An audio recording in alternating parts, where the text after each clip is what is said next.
Hey, this is Andy from Combichrist, and you're listening to Blunt US. I have Andy LaPlegua of Combichrist right here on Blunt. It is Ned. Andy, how are you? I'm doing great. How you doing, man? I'm going well too. Looking forward to chatting with you. Your latest feels like a bit of a sonic punch to the throat, really. Was there a specific emotion or moment that shaped the record's tone for that one? I mean, everything that goes around me when I write is it's what's gonna inspire me. I mean, be it watching movies or the political climate or just worldly situations or personal life.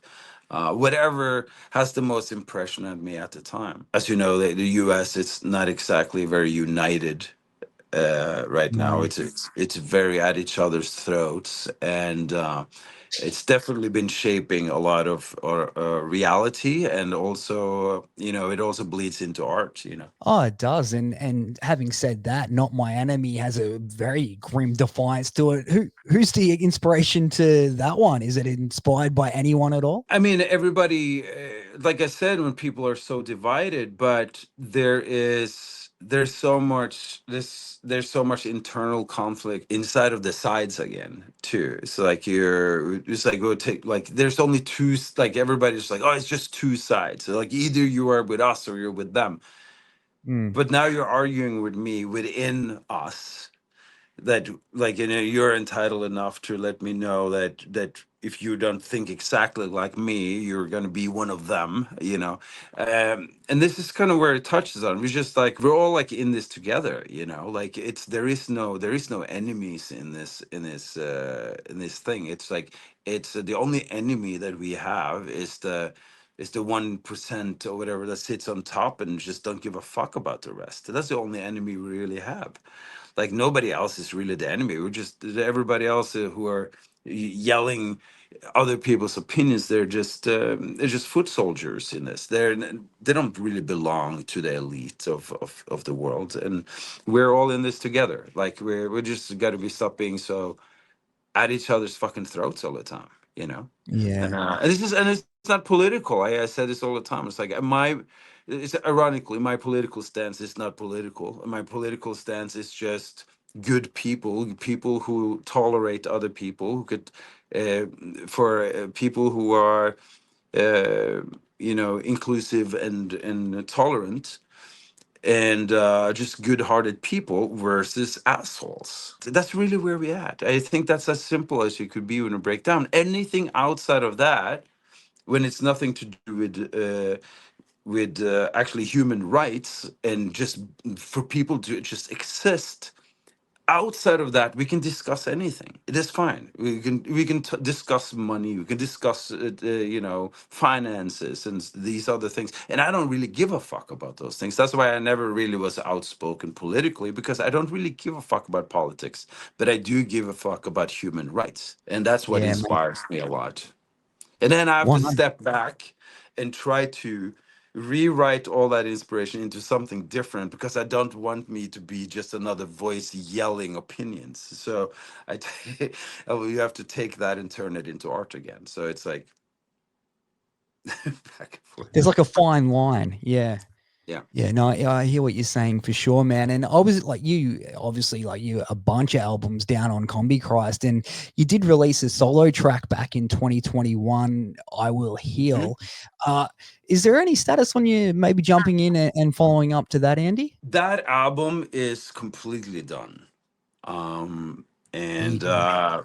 I have I there's just some finishing touches, maybe just mixing and stuff like this, but that whole album is actually is coming. It's not that I don't know when to release it, it's I don't know when I can give it the attention it needs. So that's really more it. Like I feel like it deserves a little bit more attention than just releasing it. I need to have the time actually around it to focus on that release, and it means a lot to me. It's a very personal album, and it was more or less all written throughout COVID, which was I'm sure it's some other people agree with me too. That was probably the worst years of my life. um, but also on a personal level. It was pretty much of a feverish nightmare the whole time period, and I wrote everything during that, and I recorded it during that, and it has a tone. It is very, very personal. It's not how I feel anymore, so it's bizarre listening to it, but it's important. So it will be out. It'll be out. Yeah, so maybe next year sort of thing, or like, I guess also when you're talking about recording that and you're saying like you don't feel like that anymore, like I often wonder, like writing the dark and heavy music, where does that balance for you between therapy and performance, I guess? It's the same thing, you know. Yeah. Um, it's cleansing. Like everything is cleansing. It's like it's that's more the word I would look for. It's not necessarily therapy, or it's necessary. It's the word I would look for.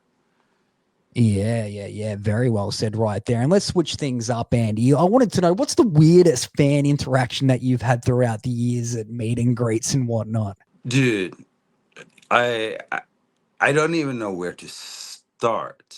And there's been some situations, to put it this Really? way. There's been some situations where there's a lot of unique people out there. I think one of the coolest things that ever happened was I we did a show in Nantes in France, and we had a meet and greet, and this lady came in, and it's, of course you're used to the gothic people, and but it's just like with a black veil and everything coming in, and she was an older lady, and she was just like I don't know, such a unique person, which she literally looked like a witch in every sense of the word, but like not gothy, like but just like and she came in and she handed me this black bundle, like a bundle of in fabric, like this package, but it was all in fabric. And she gave it to me very gently, and she said something in French, and she was like, "This gift, this is my gift for you," and then she kind of disappeared, My and goodness. not obviously not dissolved in front of my eyes, but it could almost, she can just as well have done it, and I open it, and it's a mummified dead cat. Oh my goodness. Damn. And that cat lived with me in the bus for this is early on in a very long tour. It was like a 2 months tour, and I had this mummified cat in my bunk in the tour bus, nightliner for the whole tour. And every time something happened, it was this cat's fault. Everybody blamed the cat, But especially you kept it with you, Andy. my drum tech at the time was, Blackcraft, the Yeah. clothing brand. So Bobby, is the owner of Blackcraft, Bobby Shabinsky. He was my drum tech at the time, and he's super, he's super superstitious. And it was like he's like, I'm gonna throw that cat away every day. He was. Then I wanted to ship him home, and he never arrived. So I guess customs took him somewhere. Imagine that you're in customs and a mummified cat comes through. What are you thinking? It's crazy. I'm so glad I asked that. Yeah, no, I have absolutely no idea what happened, and it's not like you can call and ask. Oh, that's fantastic. All right, man. Well, 2035, Combichrist has always been ahead of its time. Where do you think Combichrist will be in 2035, and what do you think you'll sound like? I will probably sit right here with you, and I'm gonna be like, I can't believe it's been 10 years. Because time goes so fast. I was just talking about this with someone else, and it's just like, and the obviously from I feel like the last 20 years, that's just the lifetime of the iPhone. You know what I mean? It's like it's not that much has changed in that 20 years, so it's bizarre. Obviously we had COVID and those things, and like things that happened, but times never didn't really change. Like the music hasn't really changed. There's been new stuff added to, but the last 20-25 years has really not changed that much, which is a very unique, because if you flip it to 25 years before that, it kept changing all the time. Everything That's a changed. solid point. I mean, yeah, there's obviously you see people like a teenager dressing 25 years ago to compare to now. it's really not that big of a difference. It's bizarre. So 10 years from now, we're probably sitting here talking about my new album, and either that or I'm just dead. Who fucking knows what's gonna happen? But if I'm alive, I will be sitting here doing music and preparing for a new tour. And what do you do if that mummified cat just rocks up randomly, Andy? Do you know? I think it probably lives in my current black cat. Um, so I don't even have to wonder about that. It's with me. Oh man, I love that right there. Okay, before I let you go, what's life outside of music for you, Andy? Very different from my life in music. I mean, but I still like to travel. Nice. But not like not airports, not to cities, not around a lot of people. I like I'm huge into 70s vans, and Oh, well, I mean, nice. muscle cars, like 60s muscle cars, 50s cars, 70s and 80s vans, like, and the whole culture around it, like the whole shag carpet, boogie van stuff. And I'm huge into it. And I build vehicles.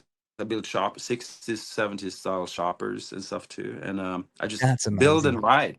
That's what I do as a hobby. That's what I do on my free time. I just go everywhere. We go to chopper meets, we go to van meets, we go to car shows, and just that's my life outside of music. It's still creative because I build everything from scratch. I go in and I still put my hands on it, but this is the difference. It's physical in a very different way. It's very much hands on. All right, Andy. So you've got Boogie Fried 3 coming up October 3 to 5. Can you let us know about this? I have a big van event where I also welcome like 60s, 70s choppers, and I welcome muscle cars, hot rods, all kind of stuff too. But we have a big event in East Tennessee, which is about 3 hours from where I'm at right now. But it's an amazing campground, and there's a bar right there that is built up by old school buses, and it's just Nice. really cool looking. And they have a full stage and outside area and everything. It's actually a really cool venue, outdoor venue, but it's in the middle of fucking nowhere. But that's where we're gonna have the van event. Everybody coming in and camping out. We have some great bands. I have friends and bands coming out to play the event, and we have 9 Pound Hammer. The singer from Nashville Pussy used to be the guitarist in 9 Pound Oh, Hammer. So cool. so 9 Pound Hammer is it's a huge deal for me. It's one of my old favorite punk rock bands, and so I'm really excited to have them come out. A couple of other really cool bands too. It's a local band called Bigfoot that is a stoner metal band that is really cool. Just they're kind of like heroes around here. And we have a very unique artist called Elzig coming out, which is looks exactly like Elvis with a devil lock and plays both Oh, both Elvis and Misfit songs, but they're perfectly intermixed. So it's a great setup, and yeah, it's gonna be a hell of a time, man. I'm looking forward to yeah. it. Something Oh, different, outside of music, like outside of my music.